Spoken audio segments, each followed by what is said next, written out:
Tutu, you are a big player in Ghana and facilitated investment. The latest research by the Foreign and Commonwealth Office is that 93% of Ghanaians in the UK are looking to either invest in Ghana or even invest more in Ghana. With your experience, what would you say are the areas that investors from the UK, particularly Ghanaian diaspora, have to look at in Ghana? I mean, I think the diaspora is a very wide-ranging group of individuals. We've heard earlier today from the young entrepreneurs who want to take their expertise to the continent, to Ghana, and invest in businesses, find partnerships, look for opportunities. And that has to be done on the ground. Unfortunately, you cannot do this remotely. You have to go in continent. You have to understand the way things work. You have to find the right partners. And it involves a level of investment and some risk, but you just can't do it remotely. There's a slightly, I guess, the older diasporan who is much more focused on sort of looking towards a retirement. I need to build a house because I don't want to spend the rest of my life here. I want to have some sort of income because my UK bonds are yielding next to nothing. I want to be able to invest it. You know, how do I avoid the pitfalls of some of the financial issues that have happened more recently? So I think that, you know, the opportunities that exist depend upon your own personal skill set. And I would always advise people initially to stick with what they know. So if you are in agriculture, please don't go and invest in a bank to start with. Stick with what you know. We have a level of expertise and potentially the ability to add value to whatever you're investing in. Start slow, start small. You know, we all have family back home. We all hear about the issues around family. The other thing I will say, which is incredibly important, is that there are relatively strict legal and transparent processes. And 9 times out of 10, when you hear people's investments fall over, it's because they haven't registered appropriately. They have tried to buy an asset very cheaply because somebody told them that they could sell it to them. They've tried to circumvent the rules and regulations that exist. And a lot of them are a bit of a pain, but they're there for your protection. And if you start small and work your way, the opportunities do exist. And more importantly, you are looking at a country where the demand is there. The final thing I'll say is that there is very little capital available for people who want to start a business. 99% of the people who want to start a business are going to have to bootstrap it. They're going to have to, you have a great idea. You know, we don't have a VC type environment which allows you to take a great idea, go and find somebody who will give you the money. You have to get it to a point where it's more than just an idea but a viable business before you can get investment. You just have to get comfortable with that. You know, here you can sit here with a great idea, you can go and see a few people, they might give you money to fund it. That won't happen back home. But the opportunity is there. I guess the level of expertise that exists locally means that you do have a competitive advantage. Start slow, start small, do your diligence, do it legally, and I think you'll be fine. Thank you very much. Julie, if I come quickly to you, I know you are a specialist in social development, and you've also touched on social development and economic development.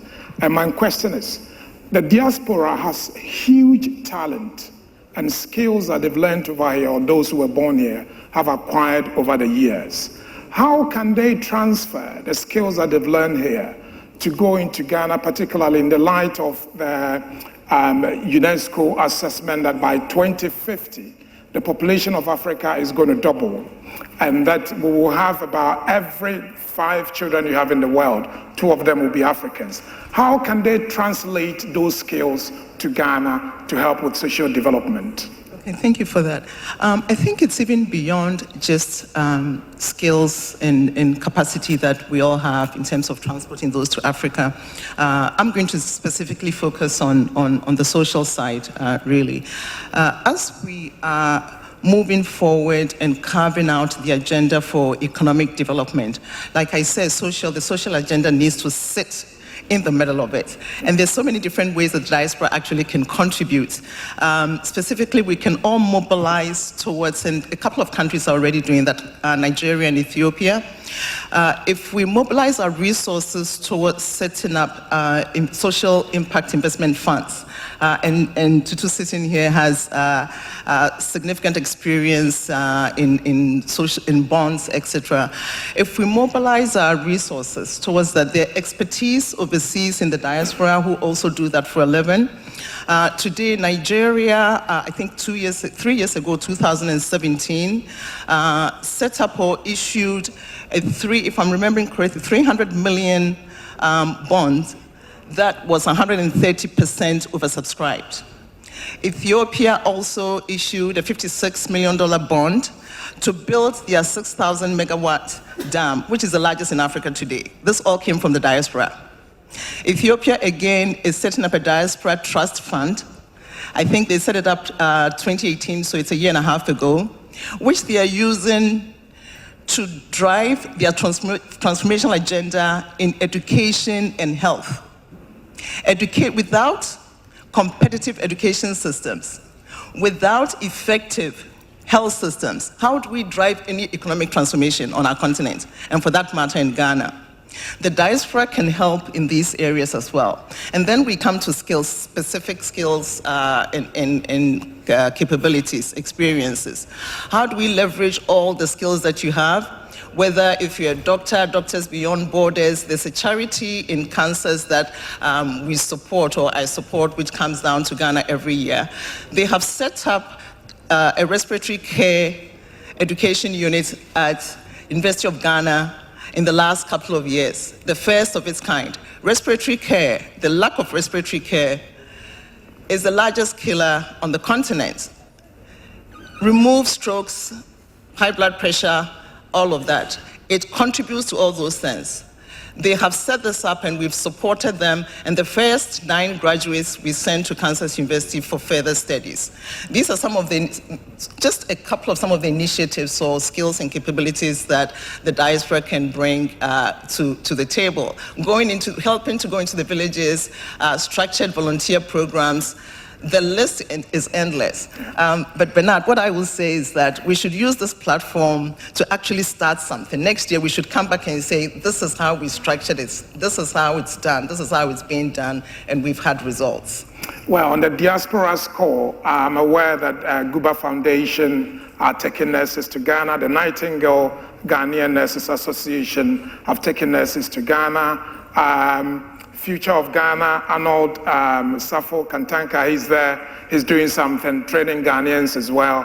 And Miss Ghana Foundation, they're also training some Ghanaians as well. So on that score, the UK is leading in that regard. I'm aware that the medical professionals in America have also collaborated with the Ghana Physicians and Surgeons Society, and they're also doing something.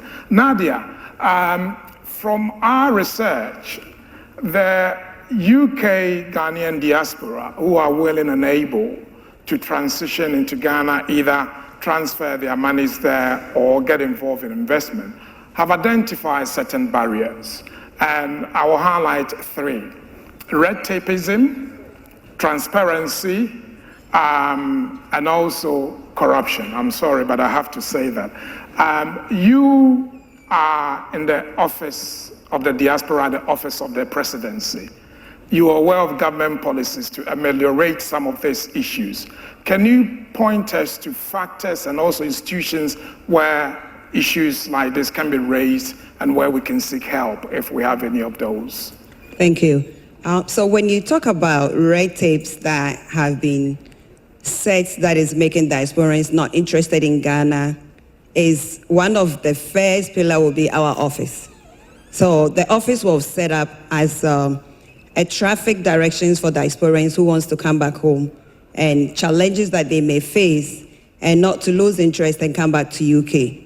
As you are getting ready to come back to Ghana, you're excited and you get to Ghana and you go to Lands Commission and you have issues, you go to business registration, you have issues, and you have nowhere to turn to, you pack your bag and back to UK. And when you come back, you meet your colleague and like, forget Ghana. Don't do it.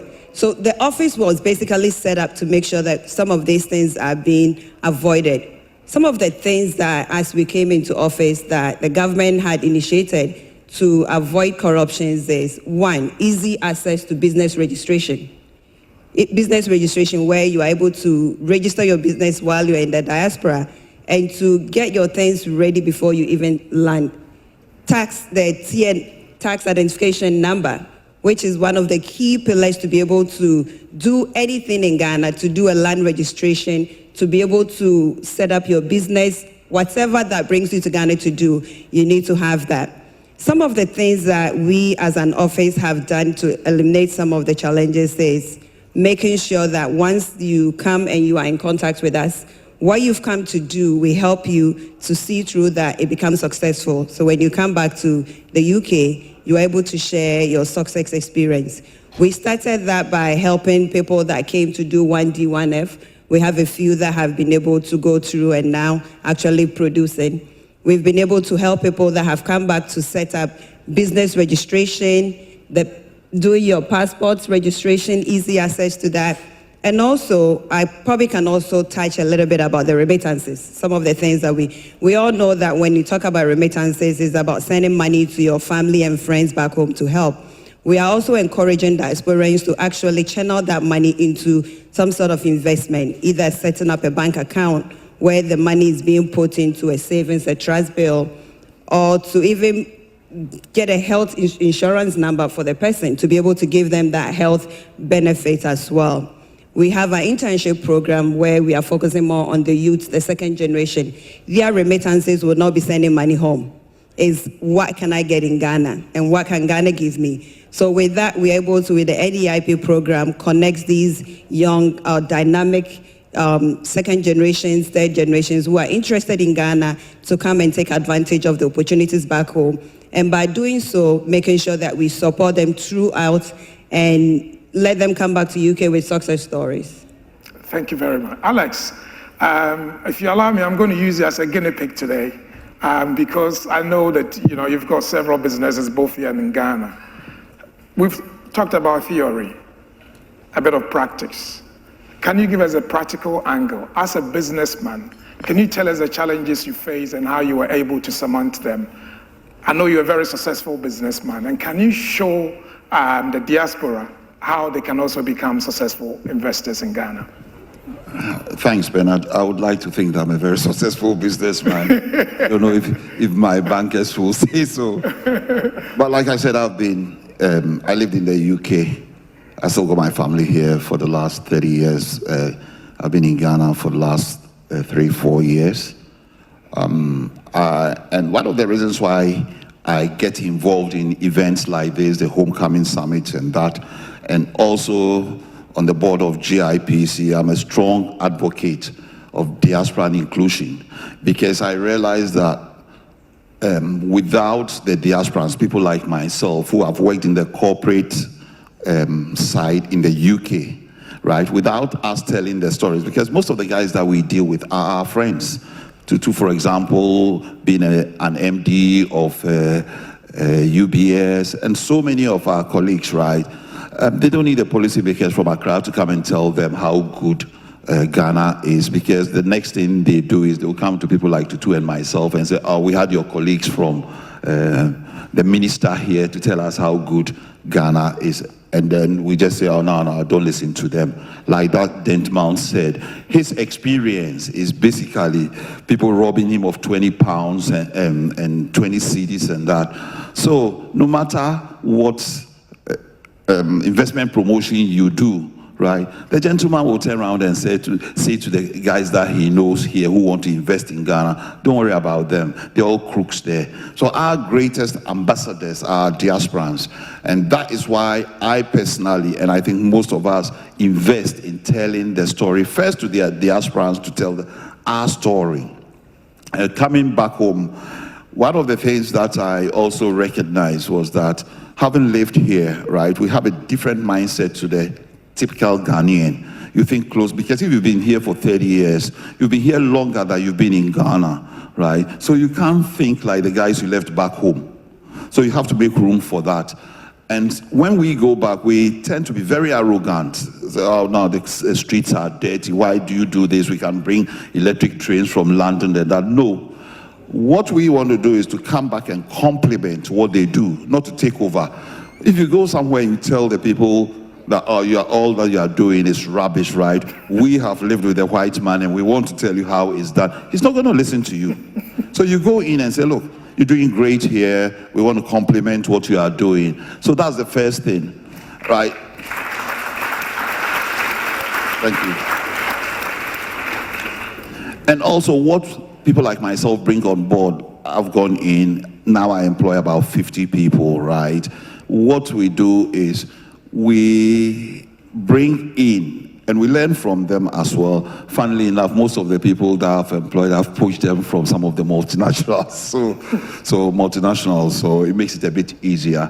But you face, when you talk about challenges, you face the cultural challenges of going to funerals, turning up late and that. But we also try and, like I said, add to what we know here. So there's an impact. A company operates like a company that I would manage here. So I'm inputting something. There's a lot being learned. It's fertile ground. If I can employ 50 people in the last 4 years, obviously it can't be a bad environment. So that's what I think we can take from it. There are challenges, a lot of challenges, but those are challenges that from time we can all deal with. Thanks. Okay, in a couple of minutes, I will open the floor to members in the room. But Tutu, we in the diaspora have always desired to support our country. We are aware that the finance minister has mentioned the diaspora bond. I know you're an expert in that regard. I know you've done some work around that as well. As a diasporan, we say that we want to manage the fund because of transparency, because of transition between governments as well. As an expert in the field, what would you say why would you say the diaspora here should invest in maybe infrastructure bond or social bond that goes to help schools under trees, providing water in the villages? Why would you say a diaspora should put their money there? And this is a government venture. Well, I think, investments are all relative. There are a number of, being on the ground, I see a very wide range of investment opportunities. The CEO and chairman of Essiam Bank are here, and we saw them sign a $100 million deal with Credit Suisse yesterday, and I know for a fact that if they had $500 million, they have very good investable and bankable projects that they could take on board. So anybody who has money should go and see them and talk about it. The Minister for Trade and Industry is here. The country has 251 D1F projects to be invested in. Not all of them are funded. And these are projects that have gone through a whole process and they're waiting for capital. So those can be invested in as well. As far as a diaspora bond is concerned, anybody who has a savings account over here is earning no interest. Yes, you're earning it in sterling. Well, you're not even earning it in sterling. It's in sterling, it's in dollars. You're earning no interest. Having a bond which is looking at not just a specific project, but will invest in a wide range of projects. In one instance, diversifies your risk. Two, will give you a better return. And Alex talked about the arrogance of, if we're going to give our money to the country, we must manage it ourselves, as opposed to taking a bet that there are managers in country who can manage it on your behalf. Now, I'm not privy to the decisions to be made by the state, but having a diaspora bond, which is managed by an independent third-party fund manager, should solve a lot of these issues. I'm not party to what is being discussed. I'm not party to what should be discussed. But if there are concerns which will be raised as this diaspora bond is being discussed, then maybe that's one of the solutions. The one thing about our country is that if you look at the amount of domestic capital which can be mobilized to develop our country, it is woefully inadequate. Our savings rate is half that of the Asian tigers who we hope to emulate. Half when I was at university, over 3/4 of the people who I finished university with left the country. A large number of the savings, a large number of the expertise sits outside the country. And if we can create vehicles which allows those who are outside the country, either through their cash flow or their pensions, be put into the projects that our country really needs in a transparent way to develop the economy and give the country make the country a better place to live and give better returns to those who are investing, then I'm 100% for it, and I'd be the first person to subscribe to it. Excellent. Thank you very much. So, if we have the mics going around, please, I will take a couple of questions from delegates here, because this is yours. We are only your messengers today. The gentleman over there. The question you raised, the point you raised around the diasporans registering businesses and doing that sort of bureaucratic exercise from this side of the river. Is that something that's in place at the moment? And if so, where do we go to access that so that when we hit the ground in Ghana, we can run as opposed to then landing and then trying to find our feet again? Apologies, I didn't quite understand what did you say exactly? Oh, so basically it's around the registration of businesses from here that Nadia raised. I just wanted to find out where that is. Is it live? And if so, where can we find the information around that? Nadia, registration of businesses online. Yeah? Yes, registration of businesses online, but you have to have the TIN number, which is your tax identification number. And that will need a couple of IDs to be able to do that registration. And once you have that, then you're able to register your business online. If I could ask Julie. That's a question. Okay, 2 minutes. Julie, can you tell them, you work with the GRA, can you tell us how to acquire a TIN, tax identification number? Thank you. Yes. We're making provision. Before I say that, I love the digital conversation, but what they forgot to say is what GRA is also doing in terms of digital, and very soon we'll be rolling that out. But in the meantime, you can come directly to our offices. Anybody who is here can take my name, and I'll help you to get a TIN number very fast. But you can come to our offices at GRA to register, or any... Julie, if they live here, yeah, they can't come to Ghana. So tell them how to acquire the TIN from the UK, please. Thank you for reminding me. Okay, so if you live here, just go online. Ghana.gov will be rolled out soon in about a couple of days. And when you go online and go to our portal, you'll be able to register there. If there are any problems at all, if you send us emails, if you live here, it's electronic, right? You send us emails, we'll facilitate it very, very quickly. Thank you very much. Hi, everyone. My name is Nana Adongo. My question is, Tutu, you made a comment about how entrepreneurs, I guess, in Ghana have to get used to bootstrapping for their businesses, for example. We've heard quite a bit about fintech and digitalization. In the UK, we have these startup challenger banks that have come up in recent years, like Monzo, Starling, Revolut, etc., all born out of the issues that we saw with banking in the UK.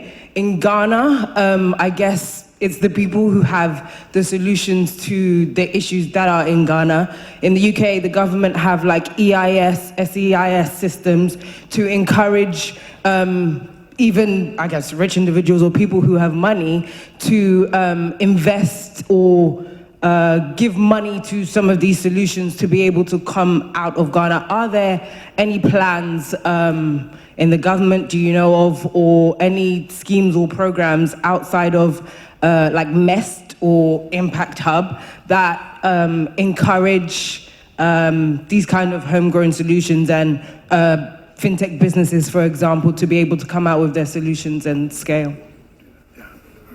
I think Honourable Ursula mentioned the law that governs, which creates the framework around which this environment can happen. Secondly, there is an extraordinarily vibrant local fintech community, both inside these hubs and outside of the hubs. who are world-class, very well-trained, and are developing solutions from credit, scoring, to agriculture, to fintech, payment systems, and others. So a lot of these things actually do exist, although they don't get the publicity that they require. And what you will find with this particular government is that almost all major technology-based initiatives have actually favored the local small companies. So our GPS-based addressing system went to a local company. Our payment system is going to a consortium of 3 local companies.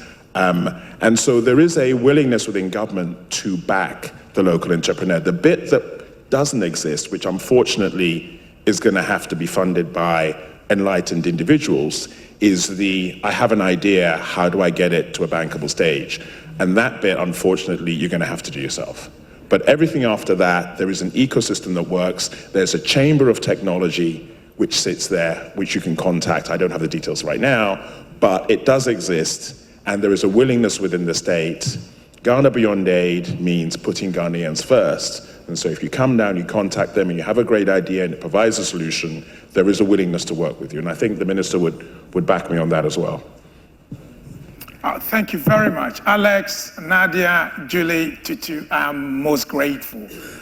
Gentlemen and ladies, can I invite you to show them your appreciation by applauding them? Thank you very much.